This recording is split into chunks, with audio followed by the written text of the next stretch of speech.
नमस्कार प्रेक्षकांनो, आजच्या एपिसोडमध्ये इथे आता अर्णव आणि ईश्वरी दोघेजण अंगठी शोधण्याचा विधी करत असतात.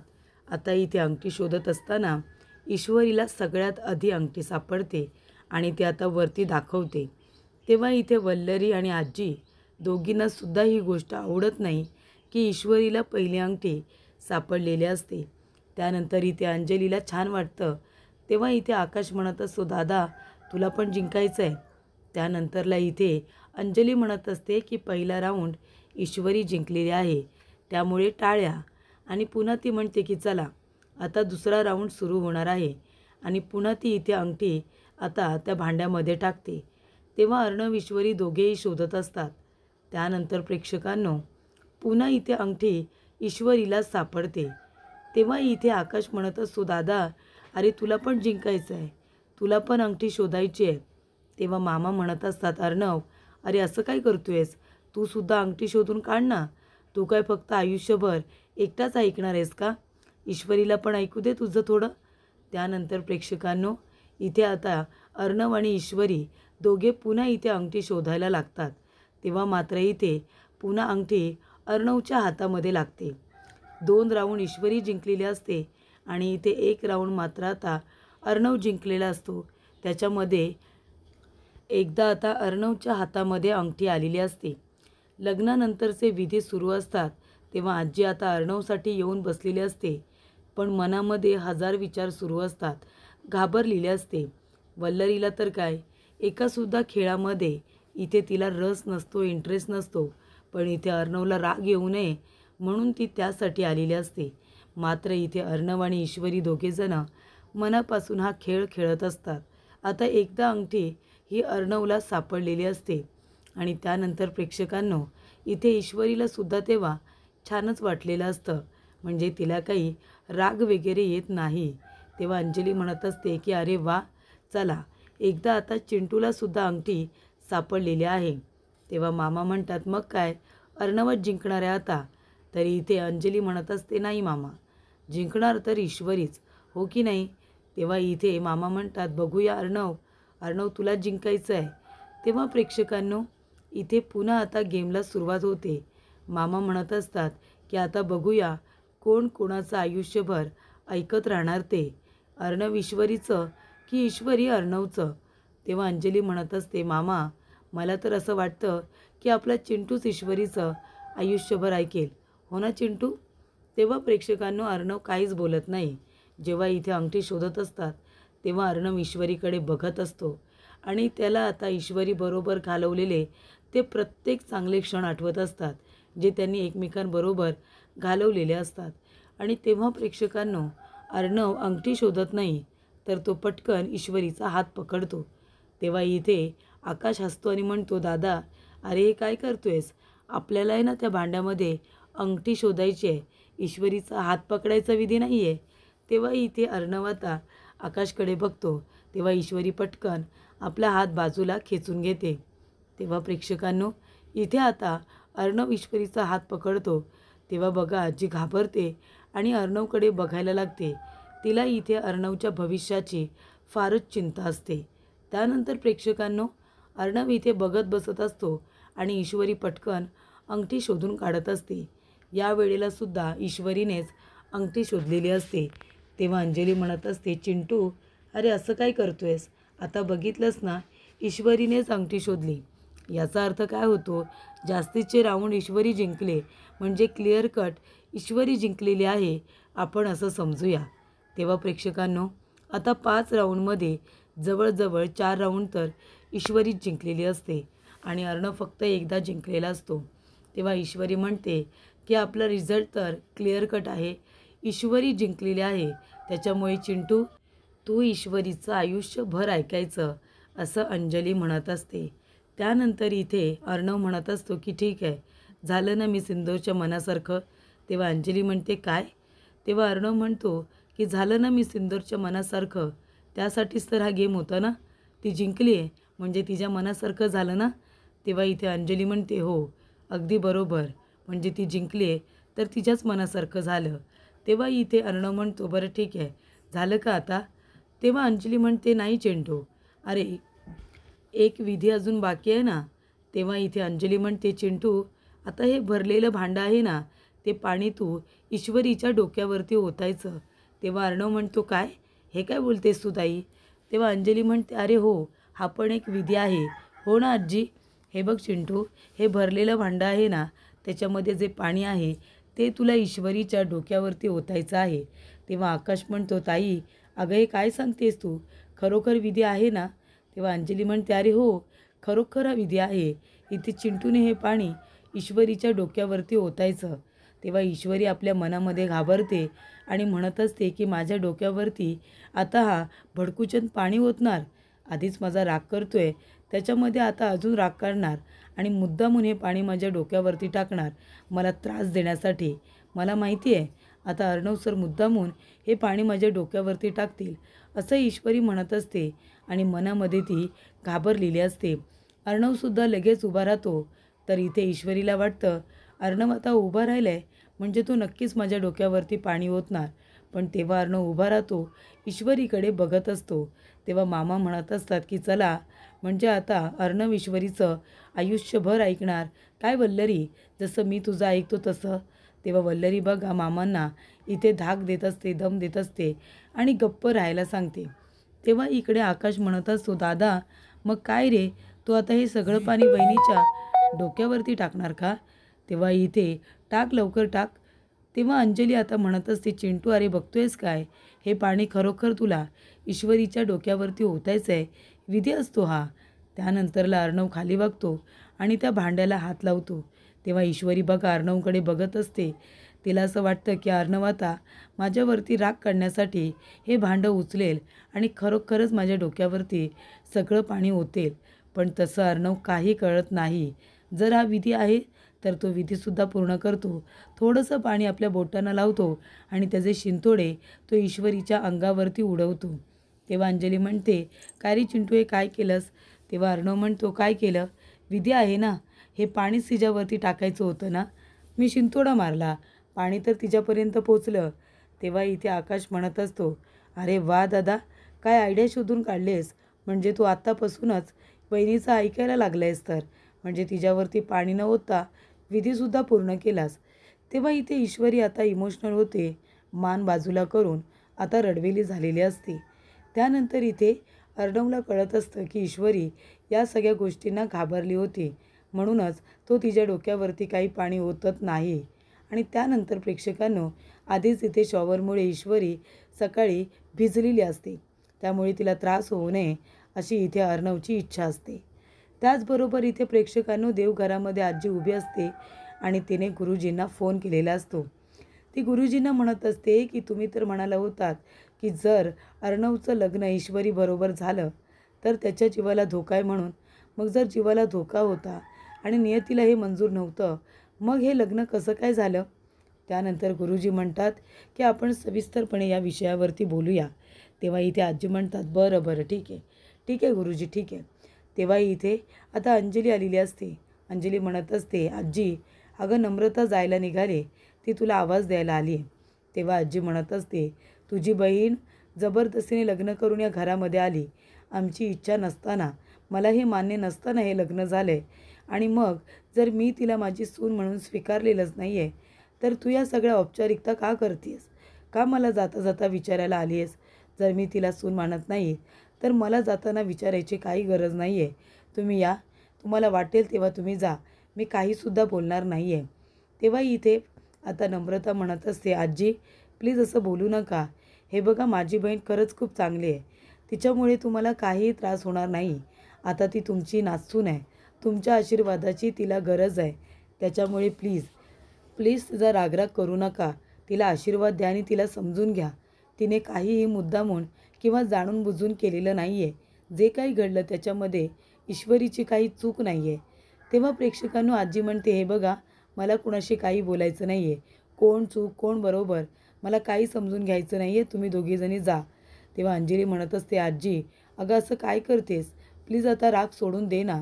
हे बघ आपल्या घरामध्ये हस्तखेळतं वातावरण असायला नको का?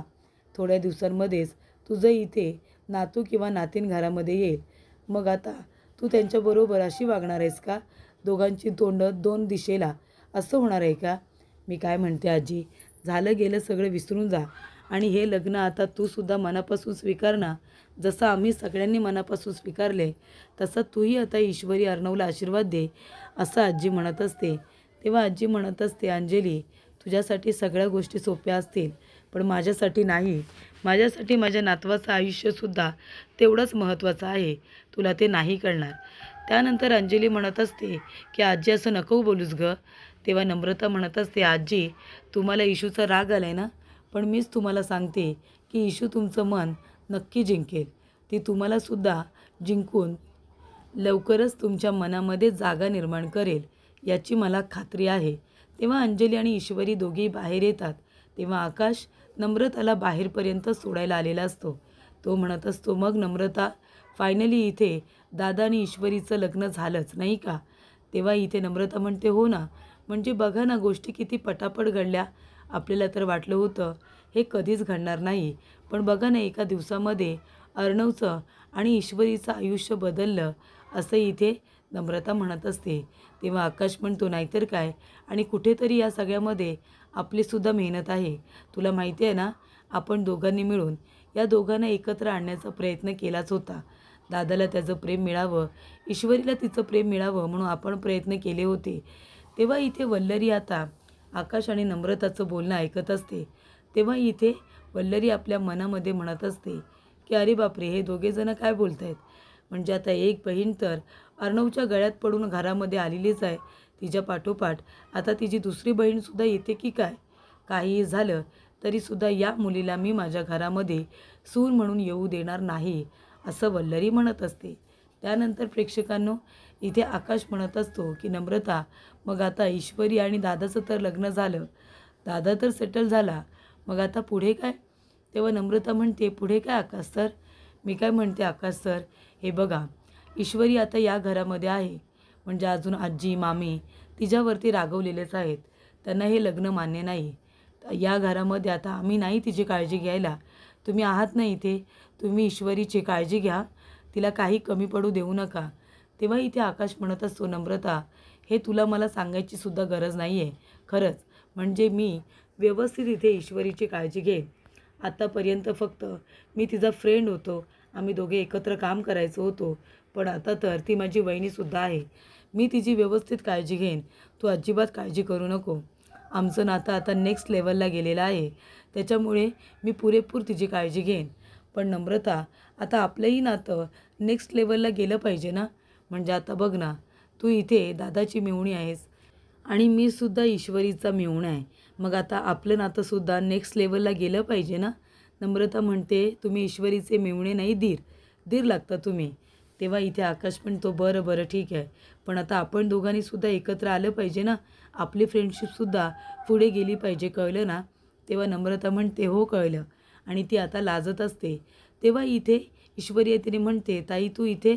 तेव्हा नम्रता म्हणते, हो मी जायलाच निघाले होते, आकाश सरांजवळ गप्पा मारत होते. तेव्हा ईश्वरी म्हणते, ताई मी पण येऊ तुझ्याबरोबर? तेव्हा नम्रता म्हणते, इशू अगं असं काय करतेस, आता लग्न झालं आहे तुझं आणि हे घर तुझंच आहे. तेव्हा इथे प्रेक्षकांनो ईश्वरी म्हणत असते, ताई व्यवस्थित घरी जा आणि बाबांची नीट काळजी घ्या. आईलासुद्धा सांग माझी काळजी करू नकोस म्हणावं आणि टेन्शन घेऊ नकोस, आणि आत्यालासुद्धा सांगा जास्त चिडचिड करू नको, नाहीतर तिच्या दम्याचा त्रास वाढेल. सगळ्यांची व्यवस्थित काळजी घ्या. तेव्हा नम्रता म्हणते, बरं बरं ठीक आहे, मी सगळ्यांची व्यवस्थित काळजी घेईन.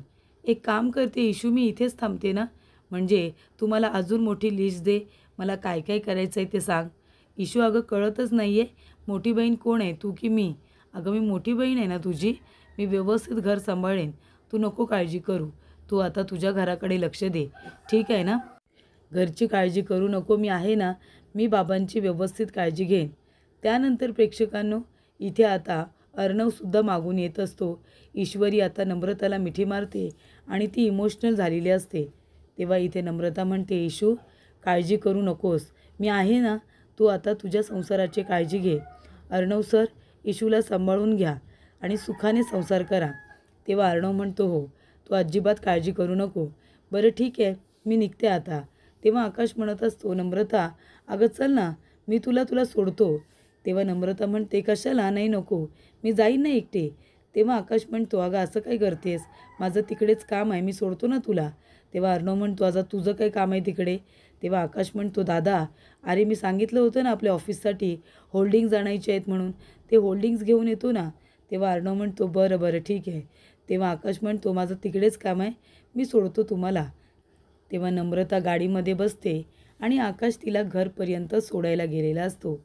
त्यानंतर प्रेक्षकांनो, इथे राकेशची अवस्था बघा. राकेश म्हणत असतो की दादा असं करू नका हो दादा, मला थोडा वेळ द्या, थोडा वेळ द्या, मी तुमचे सगळे पैसे परत करेन. नाही मी खरंच सांगतोय, मी तुमचा एक पैसासुद्धा बुडवणार नाही आहे, मी तुमचे एकूण एक पैसे पूर्ण करेन, फक्त मला 2 दिवस द्या. मी तुमचे पैसे नाही दिले ना तर 2 दिवसात तुम्ही माझा जीव घ्या, पण मला 2 दिवस द्या. तेव्हा इथे आता 2 दिवस दिलेले असतात. तेव्हा प्रेक्षकांनो राकेश म्हणत असतो की चला, अरे दाद्या 2 दिवसामध्ये कुठून आणू मी एवढे पैसे. आता 2 दिवसात असा गायब होतो ना, कुठे जरी जाऊन राहतो आणि मग खूप दिवसांनी परत येतो आणि जेव्हा येईन ना परत अर्णवराजे शिर्के, तेव्हा मात्र खूप मोठा धमाका झाला असेल. तेव्हा खूप मजा येईल, जेव्हा मी समोर येईन आमने सामने आणि खूप मोठा धमाका होईल. त्यामुळे प्रेक्षकांनो, इथे आता राकेश दुसरीकडे निघून जाणार असतो. तो म्हणत असतो, काही दिवस आता मला जावंच लागणार आहे. त्यामुळे इथे आता जेव्हा परत येईन तेव्हा अर्णवला बरोबर धडा शिकवेन, त्याची वाट लावेन, असं इथे आता राकेशचं म्हणणं असतं. त्यामुळे इथे दादा दादा करून त्याने 2 दिवस वाढवून घेतलेले असतात आणि अजून एका ठिकाणावरून उसने पैसे घेणारसुद्धा असतो. त्याचबरोबर इथे प्रेक्षकांनो, आता ईश्वरी कपडे जे तिचे आलेले असतात सुटकेसमधून ते आता लावून ठेवत असते. तेव्हा अर्णवने तिला वरचा कप्पा दिलेला असतो. तेव्हा ईश्वरीची उंची आता तिथपर्यंत पोचत नसते. ती इथे पाय वरती करून तिच्या साड्या वगैरे वरती आता ठेवत असते. तेव्हा इथे अर्णव तिला विचारतो, काही हेल्प हवी आहे का. तेव्हा ईश्वरी म्हणते, नाही त्याची काही गरज नाही आहे, आणि ती आता सगळे कपडे व्यवस्थित लावत असते. अर्णव तिच्याकडे बघत असतो. तिचे काही ड्रेस वगैरे आणलेले असतात, काही साड्या असतात, ते आता व्यवस्थित ती कपाटामध्ये लावून ठेवत असते. त्यानंतर प्रेक्षकांनो ईश्वरी हळूच म्हणते की भडकूचन कुठला, मुद्दामून मला वरचा कप्पा दिलाय ना. तेव्हा इथे तिचा हात पोचत नसतो, एवढे कपडे तिला पाय उंच करून ठेवावे लागतात. तेव्हा अर्णव म्हणतो, काय काय म्हणालीस का. ईश्वरी म्हणते, नाही काही म्हणालेले नाही आहे मी, भडकूचन. आणि ती जाते आणि पुन्हा उरले सुरले कपडे आता लावून ठेवत असते. त्यानंतरला प्रेक्षकांनो, सगळे कपडे आता लावून झालेले असतात. तेव्हा ईश्वरी कपाट वगैरे बंद करून घेते. तेव्हा अर्णव इथे ईश्वरीकडे बघत असतो आणि तो तिला पुन्हा विचारतो, तुला काही हेल्प हवी आहे का, काही मदत करू. तेव्हा ईश्वरी म्हणते, काही गरज नाही आहे, कपडे तर लावून झालेले असतात.